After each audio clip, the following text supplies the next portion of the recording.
उत्तर प्रदेश में योगी आदित्यनाथ सरकार ने घुसपैठियों को पकड़ने के लिए हाईटेक मॉडल तैयार कर लिया है। मैसेज लाउड एंड क्लियर है, बहुत हुई लुका छिपी, अब कोई भी चाल काम नहीं आने वाली। घुसपैठिए खुद ही देश छोड़कर चले जाएं, वरना उनके 100% इलाज की गारंटी है। यूपी की योगी सरकार घुसपैठियों की पहचान के लिए हाईटेक मॉडर्न टेक्नोलॉजी का इस्तेमाल कर रही है, जिससे घुसपैठियों के छुपकर रहने की सारी संभावना शून्य हो जाएगी। बायोमेट्रिक प्रोफाइल मशीन रेडी कर चुके हैं, जिसमें पहचान पत्र, voter card, fingerprint, facial recognition की चेकिंग होगी। इसके साथ ही सारे सरकारी दस्तावेज को स्कैन करने के साथ पूरा पिछला रिकॉर्ड खंगाला जाएगा। इससे ये पता चल सकेगा कि वो कब से अपनी पहचान छुपाकर रह रहे हैं। लखनऊ में जांच अभियान जारी है। यहाँ पर आप देख पा रहे होंगे कि यहाँ पे किस तरीके से जो जांच पड़ताल है वो यहाँ पर की जा रही है। लोगों का जो वेरिफिकेशन है वो यहाँ पर किया जा रहा है। मैसेज क्लियर है, घुसपैठियों को यूपी ही नहीं देश छोड़ना होगा। और गोपनीय रूप से इन लोगों से पूछताछ कर रही है। बताया जा रहा है कि 5 से अधिक लोग हैं जो कई वर्षों से यहाँ पर संभल जिले में रह रहे हैं। अगर घुसपैठिए नहीं माने तो उनके लिए शहर शहर डिटेंशन सेंटर तैयार हो रहे हैं, जहां पहले उन्हें रखा जाएगा और फिर वो जिस देश से यहां आए थे वहां वापस छोड़ा जाएगा। योगी सरकार के एक्शन और डिटेंशन सेंटर के मॉडल को देखने के बाद अब घुसपैठिए खौफ में हैं। खासकर उत्तर प्रदेश की राजधानी लखनऊ, जहां पर पुलिस और प्रशासन की टीम दिन रात घुसपैठियों की तलाश में जुटी है। संदिग्धों के एक डॉक्यूमेंट्स की जांच की जा रही है। 3-4 दिन पहले लखनऊ में जिन लोगों के डॉक्यूमेंट्स जांच के लिए गए, उसमें से 200 से ज्यादा फरार है। दोबारा हम लोग यहाँ पर आए और पुलिस यहाँ पर आई तो उसमें से वो जिनके आधार कार्ड ले गई थी, जो असम के थे, वो सभी लोग यहाँ से गायब हो चुके हैं। इन्हीं घुसपैठियों के लिए योगी सरकार शहर शहर डिटेंशन सेंटर बना रही है, जहां सुरक्षा का ऐसा चक्रव्यूह होगा जो कि अभेद होगा। डिटेंशन सेंटर के लिए सभी जिलों में खाली सरकारी इमारतों, सामुदायिक केंद्रों, पुलिस लाइन और थानों को चिन्हित किया जा रहा है। मतलब साफ है कि यूपी में घुसपैठियों के खिलाफ जीरो टॉलरेंस की नीति दूसरे राज्यों में योगी मॉडल के तौर पर इस्तेमाल की जा सकती है। घुसपैठियों को केंद्रीय गृह मंत्री अमित शाह ने भी कड़ी चेतावनी दी है। लोकसभा में एसआईआर के मुद्दे पर चर्चा के दौरान उन्होंने कहा कि किसी भी देश के लिए घुसपैठिए खतरा हैं और भारत इन घुसपैठियों को बर्दाश्त नहीं करेगा। उन्हें भारत छोड़कर जाना ही होगा। इस सदन को और देश की जनता को कहना चाहता हूं, क्या कोई भी देश का लोकतंत्र सुरक्षित रह सकता है जब देश का प्रधानमंत्री और राज्य का मुख्यमंत्री कौन हो वो घुसपैठिए तय करेंगे? मान्यवर नहीं रह सकते। आज संसद में केंद्रीय गृह मंत्री अमित शाह एसआईआर के मुद्दे पर भी खूब बरसे और इस दौरान कांग्रेस और राहुल गांधी पर उन्होंने जमकर निशाना साधा। अपने भाषण के दौरान शाह ने यह भी बताया कि मतदाता सूची में सुधार ही एसआईआर है। कल राज्यसभा में वंदे मातरम और आज लोकसभा में अमित शाह ने एसआईआर को लेकर विपक्ष को खूब सुनाई और कहा ये विपक्ष तय नहीं करेगा कि मुझे कब बोलना है। विपक्ष के नेता महोदय कहते हैं कि पहले मेरी बात का आप जवाब दीजिए, मैं सुनना चाहता हूं। आपकी मुंसफी से संसद नहीं चलेगी। मेरे आप बोलने का क्रम मैं तय करूंगा। इस तरह से नहीं चलेगी संसद। इतना ही नहीं, अमित शाह ने राहुल गांधी की प्रेस कॉन्फ्रेंस कर बताई गई वोटर लिस्ट की गड़बड़ियों पर भी करारा जवाब दिया। विपक्ष के नेता ने जो प्रेस कॉन्फ्रेंस में कहा कि मतदाता सूची ठीक नहीं है, इसको सुधार करना चाहिए, तो भाई गहन पुनर्निरीक्षण क्या है, एसआईआर क्या है? मतदाता सूची का सुधार करने की प्रक्रिया है और वो कर रहे हैं तो भी विरोध कर रहे हैं। संसद में सत्र के दौरान राहुल गांधी जर्मनी के दौरे पर जाने वाले हैं और इसे लेकर बीजेपी ने कांग्रेस के खिलाफ अब मोर्चा खोल दिया है और राहुल गांधी पर पार्ट टाइम पॉलिटिक्स करने का आरोप लगाया है। दरअसल इंडियन ओवरसीज कांग्रेस ने एक्स पर पोस्ट कर राहुल के विदेश दौरे की जानकारी दी, जिस पर बीजेपी हमलावर है। वो भारत में जितना रहते हैं उससे ज्यादा विदेश में रहते हैं। उनका मन विदेश में है पर मजबूरी से वो यहाँ पॉलिटिक्स कर रहे हैं। इतना ही नहीं, बल्कि बीजेपी ने तंज कसते हुए कहा कि राहुल गांधी अब अपना फेवरेट काम करने जा रहे हैं। जब भी वो अपना कोई कार्यक्रम करते हैं तो वह कार्यक्रम केवल इस देश में दिखाने के करते हैं कि मैं इस देश में मौजूद हूँ और तुरंत ही वो विदेश निकल जाते हैं। हालांकि बीजेपी के आरोपों पर प्रियंका गांधी ने जवाब देते हुए पीएम मोदी के विदेश दौरे पर सवाल उठाए। Modi ji spends almost half his working time outside the country. Why are they raising questions on the leader of the opposition traveling? दरअसल इसी साल बजट सत्र के दौरान भी राहुल गांधी वियतनाम दौरे पर गए थे। बात गोवा अग्निकांड की करेंगे। आरोपी लूथरा ब्रदर्स की अग्रिम जमानत याचिका पर गुरुवार को दिल्ली की रोहिणी कोर्ट में सुनवाई हुई। कोर्ट ने गोवा पुलिस को नोटिस जारी किया है और आरोपी अजय गुप्ता को कोर्ट ने 36 घंटे की ट्रांजिट रिमांड पर भेज दिया है। इधर गिरफ्तारी से बचने के लिए गोवा अग्निकांड के आरोपी लूथरा ब्रदर्स ने दिल्ली की रोहिणी कोर्ट में जमानत अर्जी दायर की है। इसके पहले गोवा अग्निकांड में पुलिस को उस समय बड़ी कामयाबी हाथ लगी जब लूथरा ब्रदर्स के एक पार्टनर को दिल्ली से गिरफ्तार कर लिया। हादसे के चौथे दिन हुई इस गिरफ्तारी को सबसे बड़ी गिरफ्तारी मानी जा रही है, क्योंकि इससे पहले क्लब के स्टाफ को ही पकड़ा जा सका था। मैडम दरवाजा खोलिए तो मैडम दरवाजा। इससे पहले तक लूथरा ब्रदर्स समेत सभी 4 पार्टनर्स के खिलाफ लुकआउट सर्कुलर जारी किया गया था। पुलिस को उम्मीद है कि अजय के जरिए लूथरा ब्रदर्स तक पहुंचने का रास्ता उन्हें जल्द मिल जाएगा, जिनके थाईलैंड में होने की बात सामने आई है, लेकिन उन्हें ट्रेस नहीं किया जा पा रहा है। हालांकि गोवा के जिस नाइट क्लब में 25 लोगों की जलकर मौत हुई थी, उस रोमियो लेन रेस्टोरेंट पर बुलडोजर एक्शन हुआ है।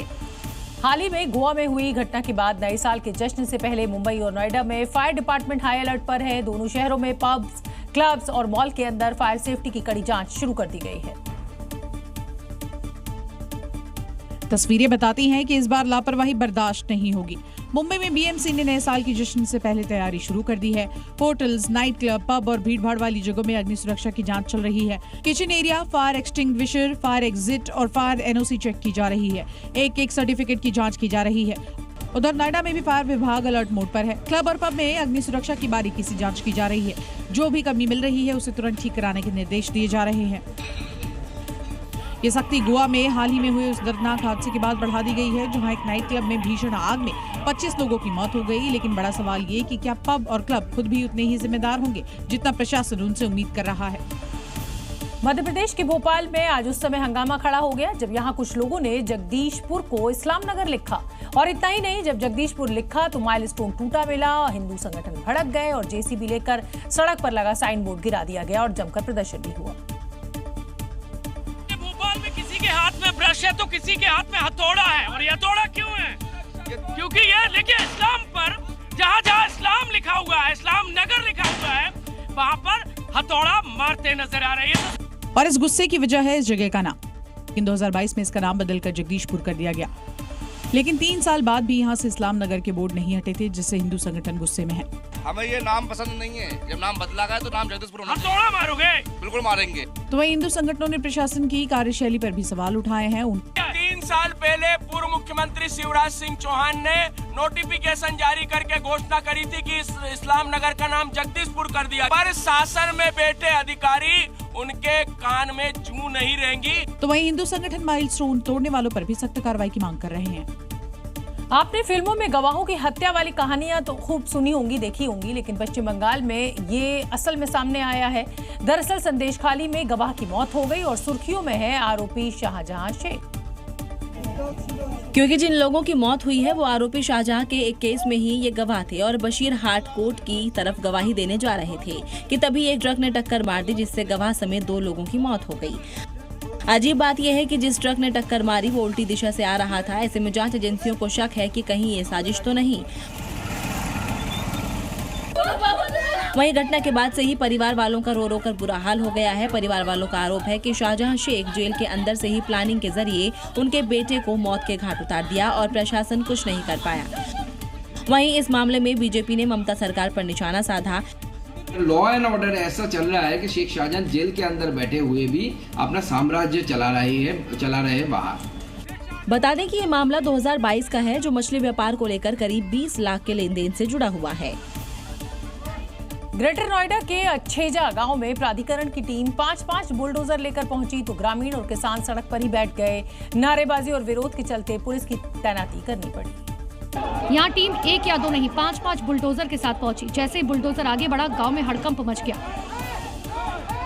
ग्रामीण और किसानों ने जमीन पर बैठकर विरोध किया। नारेबाजी की। बुलडोजर का पंजा उठते ही चारों तरफ से घेर कर खड़े हो गए। इन गुस्साए लोगों का आरोप है कि न जमीन अधिग्रहण हुआ न मुआवजा मिला, फिर भी प्राधिकरण जबरन तोड़फोड़ कर रहा है। बढ़ते तनाव को देखते हुए पुलिस फोर्स मौके पर तैनात की गई।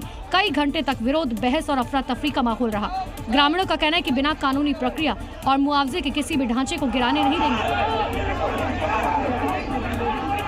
यहाँ बुलडोजर एक्शन ने विकास और अधिकारों के टकराव को आमने सामने ला दिया।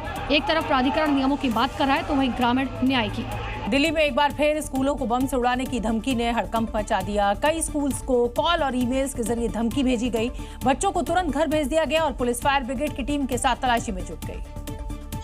स्कूलों के बाहर हड़कंप मच गया। कॉल मिलते ही स्कूल प्रशासन ने तुरंत पुलिस को सूचना दी और स्कूलों ने पेरेंट्स को नोटिस जारी कर तुरंत बच्चों को लेने बुला लिया। कुछ नहीं, मेल आई है सुबह कोई, उसके लिए बच्चों को फटाफट कॉल करे मैडम ने बच्चों को ले जाने के लिए। इस मैसेज आया कि आपने अपने बच्चों को ले जाइए। लक्ष्मी नगर के लवली पब्लिक स्कूल को कॉल मिली तो बच्चों को तुरंत घर भेजा गया। खबर मिली है कि स्कूल में बम या कुछ ऐसा हो सकता है डेंजरस, तो इसलिए जल्दी में उन्होंने छुट्टी करी है बच्चों की। इंडियन स्कूल को भी धमकी भरा मेल मिला तो पेरेंट्स बच्चों को लेने पहुंच गए। बॉम्ब थ्रेट आया था तो इस वजह से हम लोग को आना पड़ा स्कूल में। सूचना मिलते ही मौके पर पुलिस बम स्क्वाड के साथ पहुंच गई। हालांकि जांच में कुछ मिला नहीं, लेकिन 10 नवंबर को हुए दिल्ली धमाके के बाद लोगों में डर और गहरा गया है। राजधानी दिल्ली में उस समय एक बड़ा हादसा होने से टल गया जब एक ट्रेन के 2 डिब्बे अचानक ट्रैक से उतर गए। बस अच्छी बात ये रही कि हादसे में किसी को कोई चोट नहीं आई। यह घटना दिल्ली के शकूर बस्ती रेलवे स्टेशन के पास की है। बताया जा रहा है कि यह हादसा सुबह करीब 11 बजे हुआ, लेकिन गनीमत रही कि उस समय ट्रेन की स्पीड ज्यादा नहीं थी, जिसके चलते डिब्बे पलटने से बच गए और एक बड़ा हादसा होने से बच गया।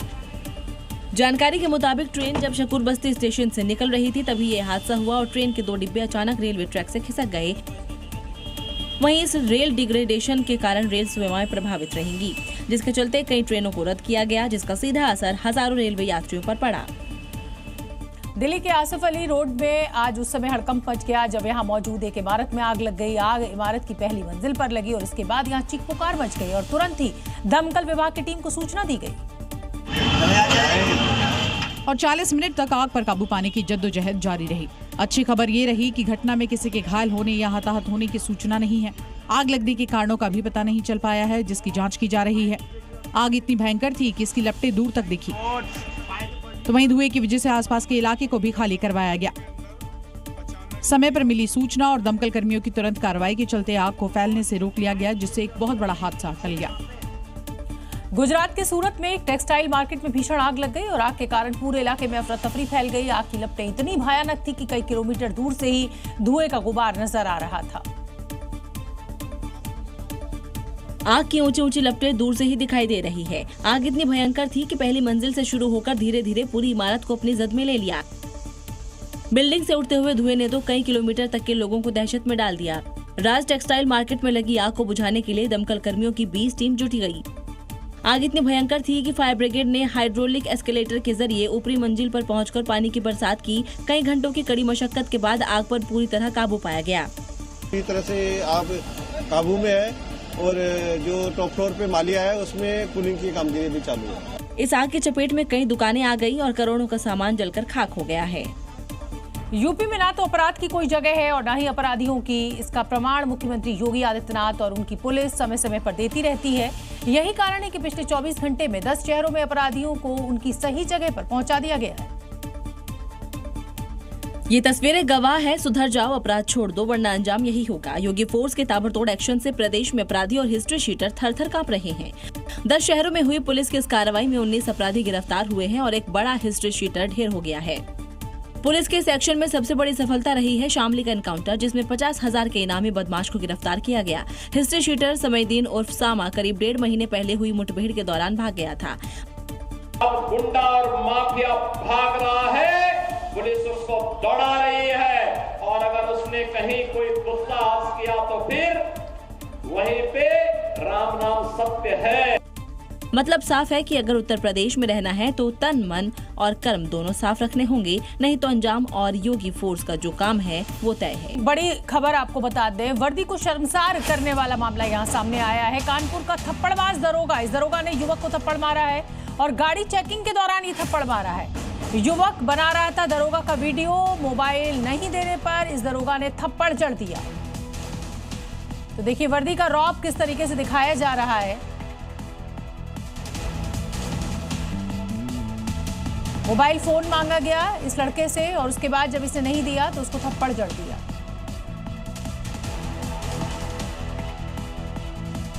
देखिए किस तरीके से धक्का मुक्की की जा रही है, खींचातानी की जा रही है। और ये कानपुर से तस्वीरें हम आपको दिखा रहे हैं इस समय की।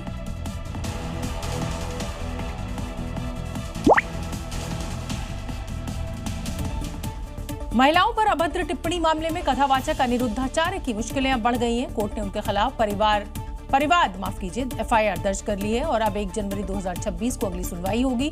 लेकिन सबसे बड़ा सवाल यह है कि अनिरुद्धाचार्य क्या जेल जाएंगे? विवादित बयान पर यह मुकदमा अनिरुद्धाचार्य के खिलाफ अखिल भारतीय हिंदू महासभा आगरा की जिलाध्यक्ष मीरा ठाकुर के द्वारा दर्ज कराया गया था। वही लोग हम लोगों की बेइज्जतियां करते रहते, तो हम लोगों को, ऐसे लोगों को तो जेल भेजना चाहिए और ना ये कथा बांटना चाहिए और ना कुछ इनको करवाना चाहिए। मीरा ठाकुर की प्रतीक्षा पूरी हो गई, लेकिन वो बयान भी सुनिए जो अनिरुद्धाचार्य की गले की फांस बन गया है। अनिरुद्धाचार्य पर अदालत ने शिकंजा कस दिया है। 22 दिन बाद पता चल जाएगा कि वो जेल जाएंगे या बच पाएंगे। पुणे में इलाज के दौरान एक मरीज की मौत के बाद उसके परिजनों ने अस्पताल पर पत्थरबाजी की और जमकर बवाल काटा। कई घंटों तक अस्पताल के बाहर बैठकर विरोध प्रदर्शन भी किया। लोग गुस्से में अपना कंट्रोल खो बैठे हैं। पहले सभी अस्पताल के बाहर पत्थरबाजी करते हैं और फिर ये गुस्साई भीड़ अस्पताल के अंदर बढ़ने लगती है। वहां पर भी पत्थर की बरसात कर देते हैं और शीशे तोड़ देते हैं। 2 लोग स्टील की रॉड उठा लेते हैं और गेट पर अटैक कर देते हैं। एक के बाद एक कांच के गेट पर हमला करते हैं और पूरी तरह से तोड़ देते हैं। जब रोड से तोड़फोड़ करके मन नहीं भरा तो फिर से पत्थरबाजी की। मध्य प्रदेश के सागर में एक प्लेन हादसे का शिकार हो गया और ये एक ट्रेनी विमान था। हादसे में एक ट्रेनी पायलट भी घायल हुआ है। इसे इलाज के लिए एयरलिफ्ट कर दिल्ली के अस्पताल में भर्ती करा दिया गया है। सागर जिले के ढाना हवाई पट्टी पर सब कुछ सामान्य चल रहा था, लेकिन तभी एक ट्रेनी प्लेन लैंडिंग के दौरान जमीन से टकरा गया, जिससे प्लेन पूरी तरह से क्षतिग्रस्त हो गया। प्लेन को जमीन से टकराता देखकर हवाई पट्टी पर मौजूद लोग प्लेन की तरफ भागे और ट्रेनी पायलट को निकालने की कोशिश करने लगे, क्योंकि प्लेन काफी टूट चुका था, जिससे पायलट को निकालने में काफी मशक्कत करनी पड़ी। जिसके तुरंत बाद एयर एम्बुलेंस को बुलाया गया और घायल पायलट को एयरलिफ्ट करके दिल्ली के लिए रवाना कर दिया गया। बताया जा रहा है कि ट्रेनी पायलट को सर गंगा राम अस्पताल में भर्ती कराया गया है। घायल पायलट चाम्स एविएशन एकेडमी का बताया जा रहा है। तो वहीं प्रशासन की टीम ने भी मामले की जांच शुरू कर दी है। उत्तर प्रदेश के बाराबंकी में पूर्वांचल एक्सप्रेसवे पर एक भीषण सड़क हादसा हुआ है और इस हादसे में 2 परिवार तबाह हो गए। दरअसल तेज रफ्तार कार ने एक्सप्रेसवे पर पहले से खड़ी दूसरी कार में जोरदार टक्कर मार दी और हादसे में 5 लोगों की मौत हो गई। मरने वालों में 2 मासूम, 2 महिलाएं और 1 युवक शामिल हैं। दरअसल लखनऊ की ओर से आ रही कार ने सड़क पर खड़ी कार में जोरदार टक्कर मार दी। टक्कर इतनी जोरदार थी कि वैगनार में तुरंत आग लग गई। कुछ ही पलों में दोनों गाड़ियां धू-धू कर जलने लगी। वहीं हादसे के बाद इलाके में अफरा तफरी मच गई। एक्सप्रेसवे पर गाड़ियों को रोकना पड़ा। हादसे के बाद तुरंत स्थानीय पुलिस को इसकी जानकारी दी गई। स्थानीय लोगों के साथ मिलकर पुलिस राहत बचाव काम में जुटी और आनन फानन में घायलों को अस्पताल पहुंचाया गया, जहां उनका इलाज जारी है। वहीं इलाज के दौरान एक महिला की मौत हो गई, जबकि 2 लोगों की स्थिति अभी भी गंभीर बनी हुई है। पटना के डाक बंगला चौराहे पर एक महिला लेडी पुलिस ऑफिसर से भिड़ गई और करीब 30 मिनटों तक बीच चौराहे पर हाई वोल्टेज ड्रामा होता रहा। इसका वीडियो अब सामने आया है। क्यों वीडियो बंद करें? महिला के हंगामे की वजह पुलिस की गाड़ी का रॉन्ग टर्न था। जैसे ही डाक बंगला चौराहे से पुलिस की गाड़ी मुड़कर रॉन्ग साइड से जाने लगी, महिला का गुस्सा 7वें आसमान पर पहुंच गया।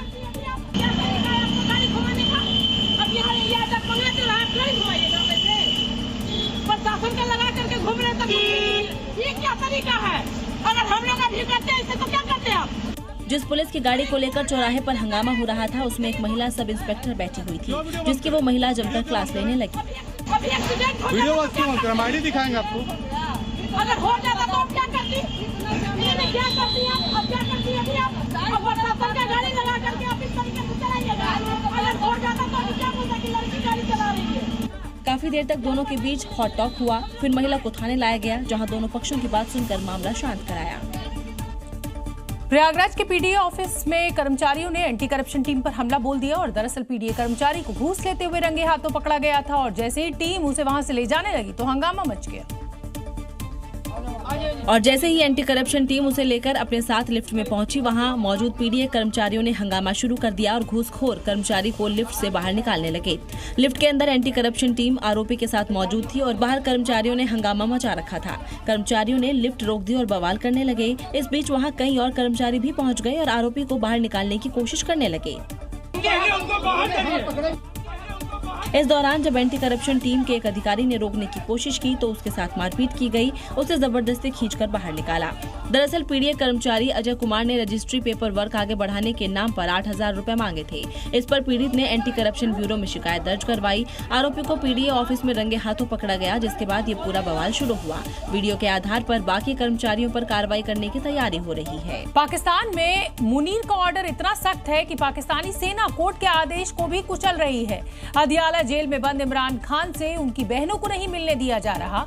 मुलाकात रोकने के बाद जेल के बाहर धरने पर बैठी बहनों को अब परेशान किया जा रहा है। समर्थकों पर जुल्म ढाए जा रहे हैं, लेकिन इमरान के समर्थक भी अब सिर पर कफन बांध चुके हैं। देखिए, ये पाकिस्तान की अदियाला जेल के बाहर नया हंगामा है। जेल के बाहर प्रदर्शन कर रही इमरान खान की बहनों पर, उनके समर्थकों पर मुनीर की सेना कहर बरपा रखी है। जेल के बाहर बिजली वाटर कैनन से विरोधियों को तितर बितर करने का हर तरीका अपना रहे हैं, लेकिन समर्थक सिर पर कफन बांधकर इमरान के लिए डटे हुए हैं। सरफरोशी की तमन्ना अब हमारे दिल में है। मुल्ला मुनीर कोर्ट के आदेश को भी कुचल रहा है। बहनों को इमरान खान से न मंगलवार को मिलने दिया जा रहा है, न गुरुवार को। इमरान के समर्थक आर पार की लड़ाई लड़ने के लिए तैयार है और सिर पर कफन बांध चुके हैं। जेल के बाहर एक दूसरे का हौसला बढ़ा रहे हैं। जैसे जैसे पाकिस्तान में इमरान खान के खिलाफ अदियाला जेल में जुल्म की खबरें बाहर आ रही हैं, वैसे वैसे उनके समर्थक उग्र हो रहे हैं। मंगलवार की रात को जो हुआ, उसने इमरान समर्थकों के अंदर विद्रोह की आग को सुलगा दिया। और अब वो इस रात को याद कर हिसाब करने की बात कह रहे हैं, क्योंकि मंगलवार की रात अदियाला जेल के बाहर इमरान खान की महिला समर्थकों को निशाना बनाया गया। सर्द रात में उन पर न सिर्फ पानी की बौछार की गई, बल्कि ईंट पत्थर भी फेंके गए। पाकिस्तान के अलग अलग हिस्सों से इमरान खान के समर्थक रावलपिंडी पहुंचे हैं। उनकी बहनों के साथ जेल के बाहर धरने पर बैठे हैं और इमरान खान की आजादी के नारे लगा रहे हैं। पाकिस्तान की ये तस्वीरें बता रही है कि इस देश में मुनीर के खिलाफ विद्रोह की आग भड़क चुकी है, जिसे संभल पाना मुनीर के वश में नहीं। पाकिस्तान अपनी हरकतों के लिए दुनिया में सुर्खियां बटोरता ही रहता है, कभी अपने प्रधानमंत्री, मंत्री और नेताओं की वजह से, तो कभी अपनी सेना की वजह से। इस बार भी कुछ ऐसा ही हुआ है, जब मुनीर की सेना के डीजी ISPR ने महिला पत्रकार को भरी प्रेस कॉन्फ्रेंस में ही आंख फाड़ दी। पाकिस्तान में एक प्रेस कॉन्फ्रेंस चल रही थी, जिसमें पाक सेना की बड़े अधिकारी और कई मीडिया कर्मी मौजूद थे, जिसमें महिला पत्रकार अब्सा कोमल ने नाम से शरीफ लेकिन हरकतों से बदतमीज पाक सेना के डीजी ISPR से इमरान खान को लेकर सवाल पूछा था। सवाल के जवाब में मुनीर के शरीफ कमांडर ने जो कहा वो आम था, लेकिन जो हरकत की वो बहुत खराब थी। वहीं अब इस वीडियो के वायरल होने के बाद सोशल मीडिया पर पाकिस्तान की खूब किरकिरी हो रही है। लाहौर में आतंकवादी संगठन लश्कर-ए-तैयबा का एक नया मॉड्यूल सामने आया है। यहाँ मुंबई हमले का मास्टरमाइंड हाफिज सईद इस आतंकी संगठन में अब नई पीढ़ी के जिहादियों को तैयार करने की कोशिश में लगा हुआ है। हाफिज सईद का बेटा तलहा सईद पहलगाम हमले का मास्टरमाइंड सैफुल्लाह कसूरी और प्रतिबंधित आतंकी मुजम्मिल हाशिमी एक ही मंच पर दिखे। इतना ही नहीं, इस वीडियो को जारी करते हुए 2 जिहादी गाने लगे हैं और वो सुनकर आपका खून खौल जाएगा। वैसे तो ये पूरा आयोजन चुनावी प्रक्रिया के तहत किया गया है, लेकिन मंच पर मौजूद चेहरे अलग ही कहानी बयां कर रहे हैं और ऊपर से ऐसे जिहादी गाने उनके मंसूबों को दिखाते हैं। लश्कर अब नए तरीके से अपने संगठन को मजबूत करने में जुटा है। ऐसे आतंकियों का एक साथ मंच पर होना बताता है कि पाकिस्तान में आतंक को नई धार देने की तैयारी चल रही है। संकेत साफ है कि नई पीढ़ी के युवाओं को आतंक की राह में ढकेलने की कोशिश है। थाईलैंड और कंबोडिया के बीच एक बार फिर भीषण युद्ध छिड़ गया है। दोनों ही देश तबाही का तांडव मचा रहे हैं, एक दूसरे पर जमकर हवाई हमले कर रहे हैं और जिस वजह से बड़ी संख्या में लोग अपने घर छोड़ने के लिए मजबूर भी हैं। ये तस्वीर 11वीं शताब्दी के बने मंदिर की है, जिसे यूनेस्को ने विश्व धरोहर, उसे थाईलैंड ने हवाई हमले में उड़ा दिया। वीडियो को फिर से देखिए, कैसे मंदिर का नामो निशान मिटा दिया गया है। उसके पत्थर तक चकनाचूर हो गए हैं, अब सिर्फ धुएं का गुबार है।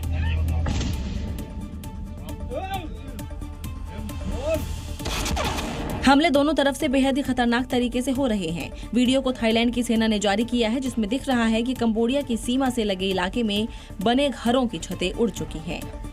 कंबोडिया की ओर से गोलीबारी के बाद दीवारों में कई छेद भी दिखे। जुलाई के बाद इस हमले को सबसे घातक माना जा रहा है। कंबोडिया और थाईलैंड के बीच विवादित सीमा पर रॉकेट और ड्रोन हमलों के कारण हिंसा तीसरे दिन भी जारी रही और इस बीच अमेरिकी राष्ट्रपति डोनाल्ड ट्रंप ने इस युद्ध को एक फोन कॉल पर रुकवाने की बात भी कह दी। विवादित सीमा पर शुरू हुआ युद्ध, लेकिन दोनों ही देश एक दूसरे को जिम्मेदार ठहरा रहे हैं और कह रहे हैं कि लड़ाई जारी रहेगी। इस लड़ाई में दोनों ही देशों से सैनिकों और नागरिकों के हताहत होने की खबरें लगातार आ रही है। कंबोडिया के रक्षा मंत्रालय ने बताया कि अब तक 9 नागरिक मारे गए हैं और 20 घायल हुए हैं। वहीं थाई सेना ने कहा कि झड़पें दोबारा शुरू होने के बाद से उसके 4 सैनिक मारे गए और 68 घायल हुए हैं। दुनिया में 8 युद्ध रुकवाने का दावा करते हुए अमेरिकी राष्ट्रपति ट्रंप ने फिर से युद्ध में एंट्री ले ली है। और इस समय की बड़ी खबर आपको बता दें, मुख्यमंत्री योगी आदित्यनाथ ने आज कंबल बांटे हैं। गोरखपुर में ये कंबल बांटे हैं। ठंड के चलते हुए जरूरतमंदों को ये कंबल मुख्यमंत्री योगी आदित्यनाथ ने दिए हैं। देखिए तस्वीरें आपको दिखा रहे हैं, जो गरीब और असहाय लोग हैं।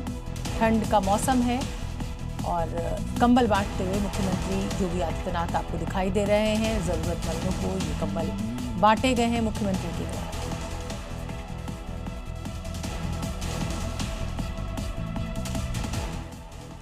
उत्तर प्रदेश में नशे के खिलाफ युद्ध स्तर पर काम जारी है। मुख्यमंत्री योगी के निर्देश पर शहर शहर ड्रग्स और नशीली दवाओं के खिलाफ अभियान के तहत ताबड़तोड़ छापेमारी चल रही है। इसको लेकर मुख्यमंत्री योगी ने फिर एक बार चेतावनी भी दी है और युवाओं से ड्रग्स के नशे से दूर रहने की सलाह दी है। यह ड्रग का भी नशा हो सकता है और यह आपका स्मार्टफोन का भी नशा हो सकता है। इन दोनों नशों से बचिए।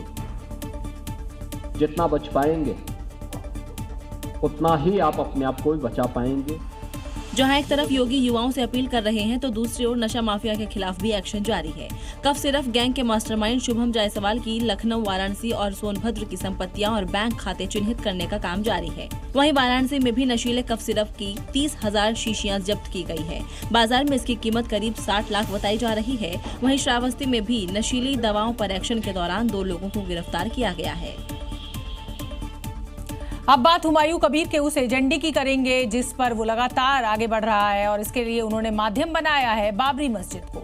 इसके सहारे वो अपनी राजनीति को भी चमकाना चाहते हैं, अपने एजेंडे को आगे बढ़ा रहे हैं।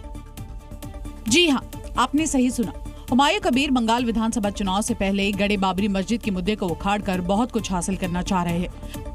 वो बंगाल में मुसलमानों का बड़ा नेता बनना चाह रहे हैं। ओवैसी के साथ बड़े वोट बैंक को साधना चाह रहे हैं। बंगाल में सत्ता की चाबी अपने हाथ में चाह रहे हैं। ये सब हुमायूं कबीर के इस बयान से भी समझा जा सकता है।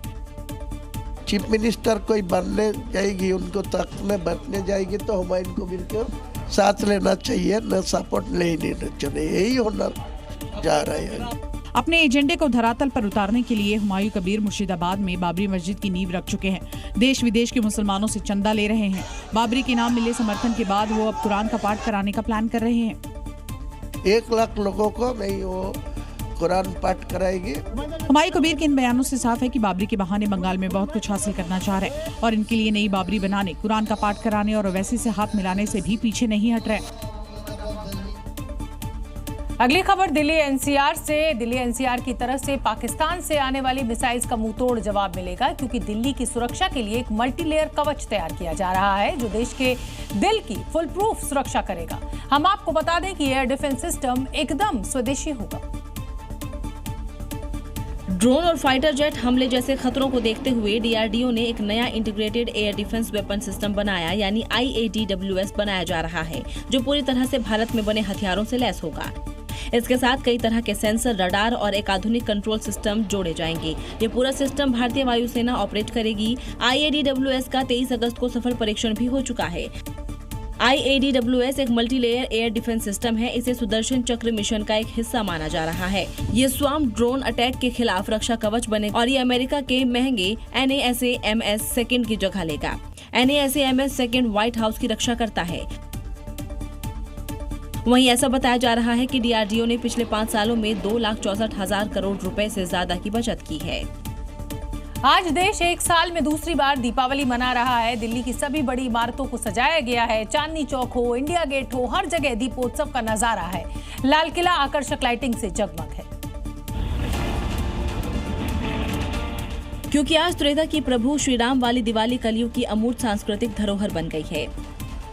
लाल किला, चांदनी चौक, इंडिया गेट, राष्ट्रपति भवन, कर्तव्य पथ जैसे दिल्ली के फेमस जगहों पर रंगोली बनाई गई है। मुख्य कार्यक्रम लाल किला परिसर में है, जबकि उसके आसपास का चांदनी चौक इलाका रंगोली, रोशनी और आतिशबाजी से जगमग है।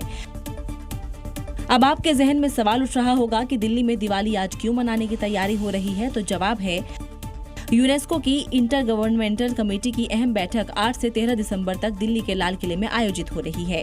भारत सरकार ने मार्च 2024 में दिवाली को अमूर्त सांस्कृतिक विरासत की सूची में शामिल करने का प्रस्ताव यूनेस्को को भेजा था। भारत के दियों की रोशनी व्हाइट हाउस को भी रोशन करती है और आज इन दियों की रोशनी यूनेस्को तक पहुंच चुकी है। अगली खबर उत्तर प्रदेश के बहराइच से है, जहां एक सन की घंटाघर चौक के ऊपर चढ़ गया और इसे नीचे उतारने में लोगों के पसीने छूट गए। कड़ी मशक्कत के बाद फायर ब्रिगेड और बुलडोजर की मदद से इसे नीचे उतारा गया। देखिए किस तरह घंटाघर चौक के ऊपर से ये शख्स खड़ा है, उतरने का नाम नहीं ले रहा है। इसको उतारने के लिए सीढ़ी लगाई गई। एक शख्स हिम्मत करके ऊपर चढ़ा तो इसने उसे धक्का देकर गिरा दिया। नीचे गिरे शख्स को गंभीर चोट लगी है। चौक पर भारी भीड़ इकट्ठा हो गई, लेकिन कोई उसे नीचे उतारने की हिम्मत नहीं कर पा रहा। पुलिस वाले भी फायर ब्रिगेड और बुलडोजर के पहुंचने का इंतजार कर रहे हैं। कुछ देर में दोनों ही पहुंच गए और फिर शुरू हुआ इसे नीचे उतारने का ऑपरेशन। इस बार ऑपरेशन पूरी सेफ्टी के साथ चला। सीढ़ी के सहारे फायर कर्मी ऊपर चढ़ा, बुलडोजर पर एक शख्स चढ़ा, चारों तरफ फायर कर्मी फैल गए। थोड़ी देर की मशक्कत के बाद इस शख्स को पकड़ लिया गया और सुरक्षित नीचे उतारा गया। महाराष्ट्र के कई इलाकों में तेंदुए का खौफ नजर आ रहा है। जंगल से तेंदुए अब रिहायशी इलाकों में पहुंच रहे हैं और जिस वजह से लोगों का रात में निकलना मुश्किल हो रहा है और वो घरों में कैद रहने के लिए मजबूर हैं। ये तस्वीर नागपुर की है, जहां रिहायशी इलाकों में तेंदुए के आने से इलाके में हड़कंप मच गया है। तेंदुए के हमले से 7 लोग घायल हो गए हैं। तो वहीं इस दौरान तेंदुआ एक छत से दूसरी छत पर भी छलांग लगाता हुआ नजर आया। इलाके में तेंदुआ देखकर लोगों ने आनन फानन में वन विभाग को इसकी अहम जानकारी दी, जिसके बाद कड़ी मशक्कत के बाद तेंदुए को पकड़ा गया। तो वहीं इस मामले में अब राजनीति भी तेज हो गई है। महाराष्ट्र विधान भवन में एक विधायक का अनोखा प्रदर्शन देखने को मिला। विधायक जी चीते वाले कपड़े पहनकर लोगों को डराने की कोशिश करते नजर आए। इस मामले की संवेदनशीलता को देखते हुए महायुति की सरकार अब जंगल में 1 करोड़ रुपए की भेड़ बकरियों के छोड़ने का फैसला लिया है, ताकि तेंदुए खाने की तलाश में रिहायशी इलाकों तक न पहुंचे। मध्य प्रदेश की सानिया अली को सनातन धर्म ने इतना प्रभावित किया कि उसने अपना धर्म बदलने का फैसला ले लिया और हिंदू लड़के से शादी करके सानिया अली से सती बन गई। खंडवा के महादेवगढ़ में मंदिर में 7 फेरे ले रही युवती सानिया है, जिसने इस्लाम को त्याग दिया और हिंदू धर्म अपना लिया है। सानिया अली ने निखिल से हिंदू रीति रिवाज से शादी की और सनातन धर्म में घर वापसी की है। विवाह के बाद सानिया ने अपना नाम भी बदल लिया है। मेरा नाम सानिया अली था, अब मैं सती कोचले हूँ।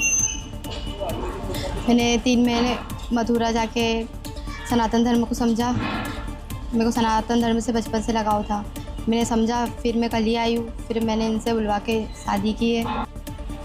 सानिया ने रामचरितमानस पढ़ी, जिससे वो बहुत प्रभावित हुई। सनातन धर्म में स्त्री का सम्मान किया जाता है। वहाँ पे मथुरा में भी जाके मैंने देखा स्त्री का हर तरीके से सम्मान किया जाता है उन्हें। मध्य प्रदेश में एक लुटेरी दुल्हन ससुराल वालों को नशीला पदार्थ खिलाकर फरार हो गई और अपने साथ सोने चांदी के गहने और नकदी भी ले गई। ये अस्पताल के बेड पर लेटे लोग को अभी भी बेहोश है। इन सभी को शिकार बनाया है लुटेरी दुल्हन ने। मंदसौर के रहने वाले इस परिवार ने अपने बेटे की शादी ज्योति से कराई थी, लेकिन ज्योति का घर बसाने का नहीं बल्कि चूना लगाने का प्लान था। तभी तो इस लुटेरी दुल्हन ने खाने में बेहोशी की दवा मिलाई और पूरा घर साफ कर रफू चक्कर हो गई। अब इन लोगों के पास अफसोस करने के सिवाय कुछ नहीं बचा है। घर पे सबको गोलियां वगैरह दी उन्होंने रात में, और घर में सब सफाई वफाई करके इनको गोलियां दवाइयां खिला के और वो चली गई, मतलब रात में। उत्तर प्रदेश के सहारनपुर में एक युवक ने पहले लड़की को देखा और फिर शादी से इनकार कर दिया। बस यही बात लड़की वालों को नागवार गुजरी और दूल्हे को चप्पल की माला पहनाकर उसका वीडियो बनाया और इतना ही नहीं, उसे कमरे में बंद भी कर दिया। गले में जूतों की माला है और लड़की के परिजनों का पारा हाई है, क्योंकि इस शख्स ने लड़की देखने के बाद शादी से इनकार कर दिया और उसके बाद जो हुआ वो आपके सामने है। इस दौरान लड़के को फिर से जूतों की माला पहनाई गई, लेकिन कुछ पुरुष और महिलाएं विवाद के बीच आते हैं और लड़के को वहां से ले जाते हैं। बताया जा रहा है कि ये शादी करीब 1 साल पहले तय हुई थी। इसके कुछ महीनों के बाद युवक ने लड़की को देखने की इच्छा जाहिर की और लड़की को देखा तो शादी से इनकार कर दिया, जिसके बाद ये पूरा विवाद शुरू हो गया। बता दें कि दोनों की शादी 2026 में होनी तय थी। फिलहाल पुलिस ने पीड़ित की शिकायत पर केस दर्ज कर लिया है और आगे की कार्रवाई जारी है। और इस समय की बड़ी खबर आपको बता दें, बुलंदशहर में बुलडोजर एक्शन हुआ है। यहाँ पर अवैध कॉलोनियों पर बुलडोजर चला है। बीडीए यानी बुलंदशहर डेवलपमेंट अथॉरिटी की बुलडोजर कार्रवाई से यहाँ हड़कंप है। अवैध निर्माण यहाँ पर ध्वस्त कर दिया गया है। तस्वीरें आप देखिए, जो अवैध निर्माण था उसको बुलडोजर से ध्वस्त कर दिया गया है। जेसीबी से, माफ कीजिए, जेसीबी से ध्वस्त कर दिया गया है। आप देखिए किस तरीके से ये बाउंड्री वॉल बनाने की यहाँ पर कोशिश हो रही थी, उसको जेसीबी से ध्वस्त किया गया।